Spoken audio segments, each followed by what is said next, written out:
Well, good morning. It's another Sunday morning here in Costa Rica. This is where I have lived for the last 45 years. I'm very blessed. I feel I'm very blessed to be living in this country. And hopefully this video is working properly. I'm still learning tech. So these are kind of homegrown videos. So bear with me, please. Well, my name is Katia De Luisa, and I've been a dementia educator for 25 years, both here and several years in the United States. I'm a writer and an author. I'm also an artist and pretty much a jack of all trades, but my passion is dementia education, which I do with the local populaces. I have live presentations here in Costa Rica at libraries and cultural centers for Costa Rican families. And I also do consulting for the foreign expats living here who have cognitive loss and dementia happening with their loved ones or with themselves. And I want to talk a little bit about these readings and why I do them. I believe that these readings are really important. I've been posting my articles and on a regular basis on Facebook, and they're all articles on different aspects of dementia. And I've been getting such a wonderful response from them. I thought it would be good to start reading some of them at least once a week, where I can feature a different aspect of cognitive decline and dementia, where they can be making their breakfast and be able to hear the article. Often we just don't have time to sit down and read the posts, especially my articles, which are usually around 1,000 words. So we're going to be reading this article, and it's on the how to understand that emotions are contagious. So I'll explain about emotional functioning, our normal emotional functioning, how dementia changes it, and what you can do, how it affects both the caregiver and the person with dementia, and what you can do. This video is going to be reposted on Facebook several times. Also, it's recorded and going onto my YouTube channel, and I will be putting the link in the comments section afterwards. The questions, if you're watching this live, you can put your questions in the comments, and I'll answer them at the end of the video. Or you can put your questions in the comments on the recording, and I'll also answer them, but not live, unfortunately. Next week, I'm going to be reading an article called Expats and Dementia. Expats are foreigners living in foreign countries. And I live in Central America, and there's quite a few foreigners living in Panama, Nicaragua, Guatemala, a lot of our neighboring countries. So I thought I would write about my experience with foreigners living here and what we have to face when we start to have cognitive decline because of our aging, or we ourselves or our spouse starts to exhibit signs of dementia. So that will be my next week's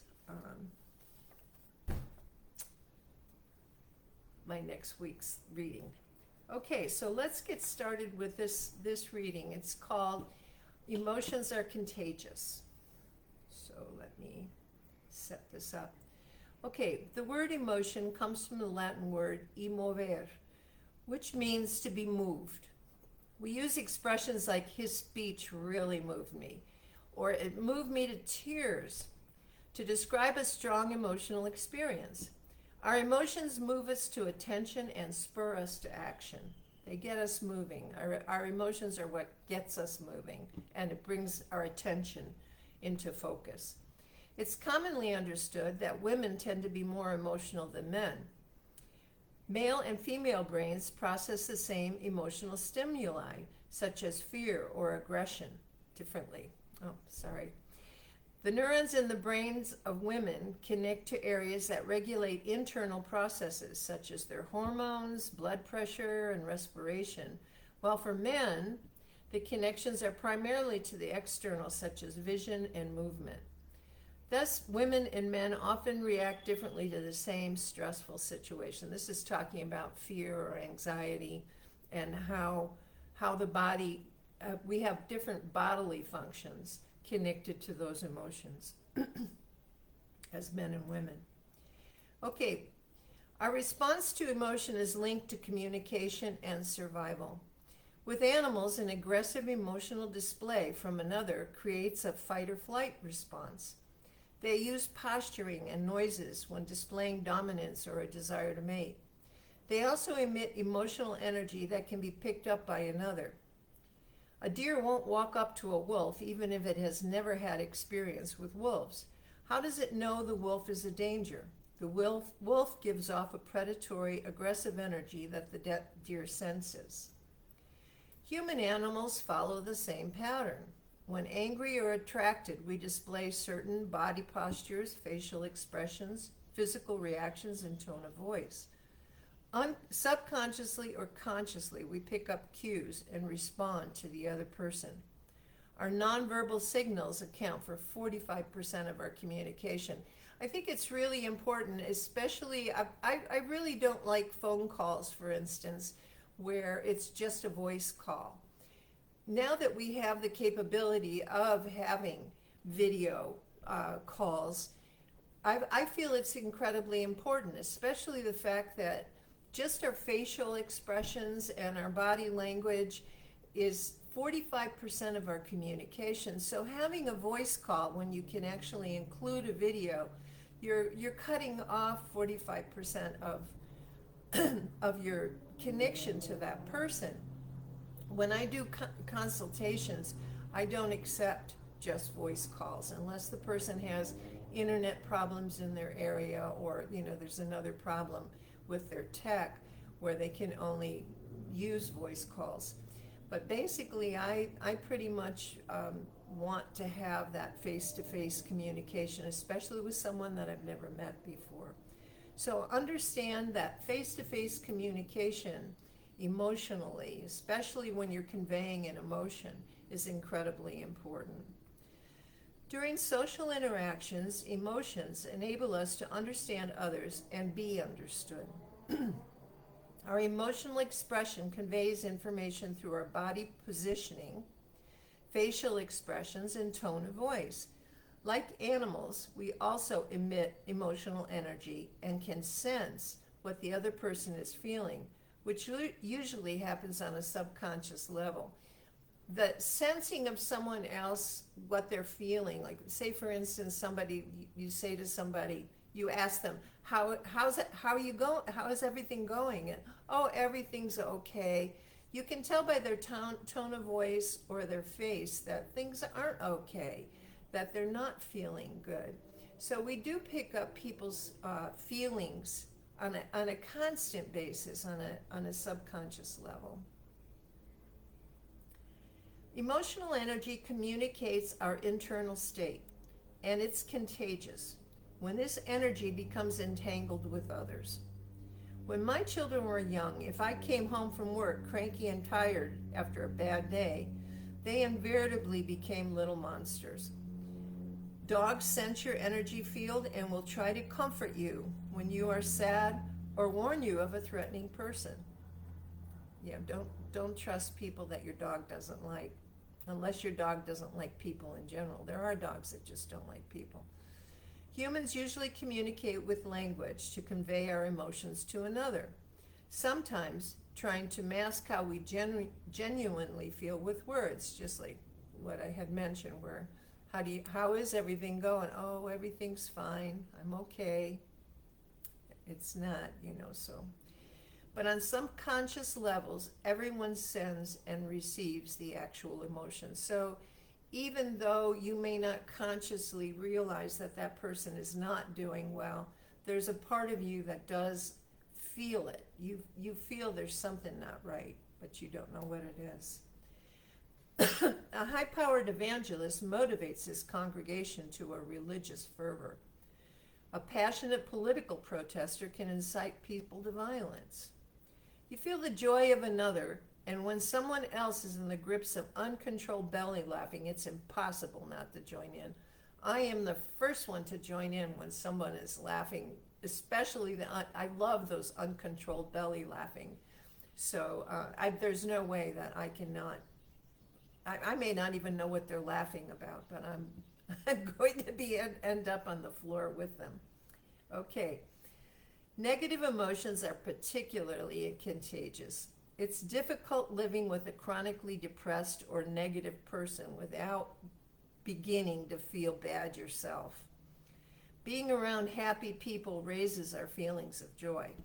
An angry person incites hostility or defensiveness in others. A peaceful person calms another in distress, and a sexy person can arouse. All right, let's see. Two people in love are in resonance with each other. It's what they call resonance. That's a vibrational field starts to vibrate at the same rate, the two people. Their emotional energy is in tune or vibrating on similar wavelengths. When you're in love, you just feel like the other person is part of you, like the two of you have become one person. And basically, energetically, you have been, okay? A breastfeeding mother and her infant resonate so much that their hearts will beat in rhythm. This is science. The strongest emotional frequency is love. Emotions are also held in different parts of the body. Ancient doctors believed certain emotions were in specific body parts, such as anger in the liver and fear in the kidneys. In Oriental medicine, the energy flowing through the body is called qi. When the flow becomes obstructed at certain body points, it damages the energy of the corresponding organ, causing physical illness. This is the whole concept of acupuncture. Acupuncture is where they put those very, very thin needles. I've had a lot of acupuncture. I really believe in its effectiveness. They put those needles in key points that are sort of meridian points, and what happens is the obstruction. If the qi, your energy, is obstructed, the needles will open it up and will bring healthy energy to the organs, because whenever anything is blocked in the body, the corresponding organs become ill. When the flow becomes obstructed at certain body points, it damages the energy of the corresponding organ and causes physical illness. That's pretty much what I wrote. All right. In our modern society, many people suffer stress-related disorders, especially anxiety, which is a fight-or-flight mechanism for survival in situations that commonly don't call for it. Millions of people living with chronic mental stress eventually develop physical illnesses, such as heart disease, lowered immune response, impaired nervous system, hormone deregulation, and digestive problems, just to mention a few. I mean, there's high blood pressure, there's all kinds of problems that are associated with having a chronic stress, fight or flight going on all the time. The stress response constricts blood vessels in the gut and pushes blood flow to the arms and legs, preparing for fight or flight. This is our fight or flight mechanism. It also pushes blood out of the frontal lobe, which is this area here, the frontal lobe reasoning area of the brain, to the back of the brain, where our primitive motor control prepares us to react to danger. This area is they call it the reptilian brain, because it's the most primitive part of our human evolution. It was one of the first brain developments in our evolution. As a result, when we are angry, because we can't think. As a result, when angry, we can't think clearly, or for that matter, think at all. During our early upbringing, we were taught to control our emotions and keep our anger response in check. But this takes reasoning and introspective abilities. People with progressing dementia begin to lose this early indoctrination and the reasoning ability to recognize or control emotions. Whoops, wait a second, I went way up. Their feelings, wait a minute. When they feel an emotion, they automatically respond without thought, whether it's positive or negative. As dementia progresses, they lose the ability to consciously switch off or restrain their reactions. Their emotional state transfers and affects their caregiver. I think it's important to understand, I was always a very volatile person most of my life. I was easily triggered until I learned to observe myself, which is basically an insight ability, developing insight, where I could observe myself and realize that I was angry, and then control my responses. People with dementia are losing the insightive ability. They can't, at some point during the progression, they can't recognize that they're angry. They just feel it and react and act to it. And their emotional state transfers to their caregiver and affects them. The caregiver's emotions are also transmitted to their loved one. So what the caregiver's feeling also goes to their loved one, and their loved one picks it up. Their feelings are picked up by the person with dementia, affecting them as though the caregiver's feelings are their own. Because they can't recognize their own feelings, they will think that the caregiver's feelings are their own. And I'm going to explain that a little bit further. They become emotional mirrors. When the care person is calm, daily ups and downs, the one they care for the most part, will respond to this. When the caregiver is stressed, overtired, and irritable, just like my children, and when I was coming home from work, it transfers to their loved one, and they react to it without understanding that it is the other person's feelings, not their own, which is very common with children too. Children, until they learn to recognize their own feelings, any feeling that they're going to pick up from other people, they're going to interpret it, they're not even going to think about it, first of all, but they're going to react to it as though it is their own feelings. So if you can't recognize your own feelings, whatever feeling comes to you that you are experiencing, even if it's from another person, transferred from another person, you would think it's your own. Okay, wait a second, What emotional state are you sending to your loved one today? With our world gone haywire and all the stresses in this world, are you conveying instability and fear to them? So you may not even be upset with them. You could just be upset with the world news, which is pretty hard not to be upset with in these days. And that will transfer. The upset will transfer, but not why you're upset to the person. Yes, dementia care is exhausting and depleting, but continually creating time for your self-care will help keep your emotional state more stable. Although it may seem dementia is running the show, you are actually the conductor of this bus. And where you and your passengers go depends on you. Stay focused on the daily tasks, turn off the news, and don't worry about the uncertain future, as it will eventually work out. It usually does. Stay optimistic. Surround yourself with positive people. That's very important. Don't surround yourself with people that are, the sky is falling. It's pretty hard to feel joyful or happy, again, like the earlier part of the article said, when the people around you are not happy, you're going to pick up what they are feeling.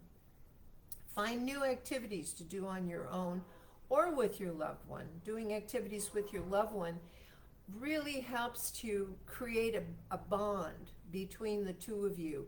And it also gives a time to focus and interact, that away from your daily routine. I know that you're extremely busy, and you feel like you don't have a moment to yourself, but including 20 minutes of some kind of an activity where you just shut off the phone, you have no outside influences coming in, and you spend 20 minutes of your day doing something with your loved one.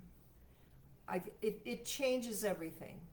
For them also, even though they may not remember that you did this, there's a part of them that feels that connection, and that does remain, okay? Try new recipes. Give your loved one and yourself a home day spa. Do their hair and your hair, nails, your nails also, and facials. Don't just do it for them. Also do it for yourself. If you're going to do a facial mask, the two of you should have a facial mask, and you should both look in the mirror at it and laugh. It's important that I've found it's important with dementia, with people with dementia, that you include yourself in whatever activity you're doing with them, if it's to be an enjoyable activity beyond just the basic physical care. It might make getting them to shower easier. If you do that day spa, you can do all of the hair and the facial and the nails, and then you say, okay, now we've got to get in the shower. A lot of caregivers shower with their loved one because their loved one is fearful by themselves in the shower. So shower with them. Save water. Okay. And also go over the family album together. Now, when you're going over the picture, don't say, oh, Mom, remember this trip to the beach? You can say, oh, Mom, that trip to the beach that we took was so great. And then you just tell the story. So each one of those photos, you just tell the story. You don't, just eliminate the word remember from your vocabulary. All right. Most important, try to find things to laugh about together. Laughter brings people together. It's healing. It's emotionally uplifting. And I've found with working with hundreds of people with dementia that they seem to retain an incredible sense of humor. Even though they can't remember what they had for breakfast 5 minutes ago, they pick up on funny things. It's just amazing. I really think that our sense of humor is one of the last things that goes during dementia. When you look in the mirror of your loved one's face, what do you want them to reflect back to you today? Remember, love is the strongest emotion. Be filled with love, and it will be given back to you. Love is something that transmits so completely with all of your body signals, your eyes, and keeping eye contact with a person with dementia is essential. You always have to, regardless of whether it's just to tell them it's time for breakfast, or whether it's just to tell them how much you love them and appreciate them and how you're going to be there for them. Eye-to-eye contact is absolutely essential. So what I'd like to do, a lot of these excerpts, I took some excerpts out of my book, Journey Through the Infinite Mind, The Science and Spirituality of Dementia, which is a book that's also published in Spanish, which we are now working on getting that printed here in Costa Rica so I can get it into the library system, and people will have access. The books are available on Amazon right now, and it's rather expensive for the local Costa Ricans to get it and have it shipped here, and going through customs because we are in a foreign country. So I've decided to print the Spanish book here in Costa Rica so that we can make it accessible, financially accessible to the families who need it. So a lot of the the information were little excerpts out of the chapter on emotions in that book. All right, so next week, like I said, we're going to be talking about expats and dementia in foreign countries. It's interesting, especially here in Costa Rica. I've been being here 45 years. I've seen a lot of changes. One of the changes I've seen is that we have a better medical system, and as a result, we're living longer. Costa Ricans are living longer. When you live longer, you start to see more dementia. Although dementia is not dependent on age, it does seem to be more prevalent after 65. And after 65 is when a lot of the foreign expats come to live in Costa Rica because they're usually on pensions. So I'm seeing a great deal of cognitive decline and dementia here in Costa Rica. So next week's article will be about that. So I hope that this article reading was informative for you. Whether you have a person with dementia or not, I always write about what the normal function is, and then how it's affected by either cognitive decline or dementia. So next Sunday, again, every Sunday I'm having the reading dementia. And let's see, I have a comment here. Oh, it's one of those guys. It's one of those guys that say, if you don't mind, you are wonderful. If you don't mind, please kindly add me to your friend list, as I've been adding you to my friend list, but it's not going through. Anyway, that was the same fellow who said he thought I was beautiful and I should. I get an awful lot of these boyfriend type things. I'm not sure if this is what this guy is.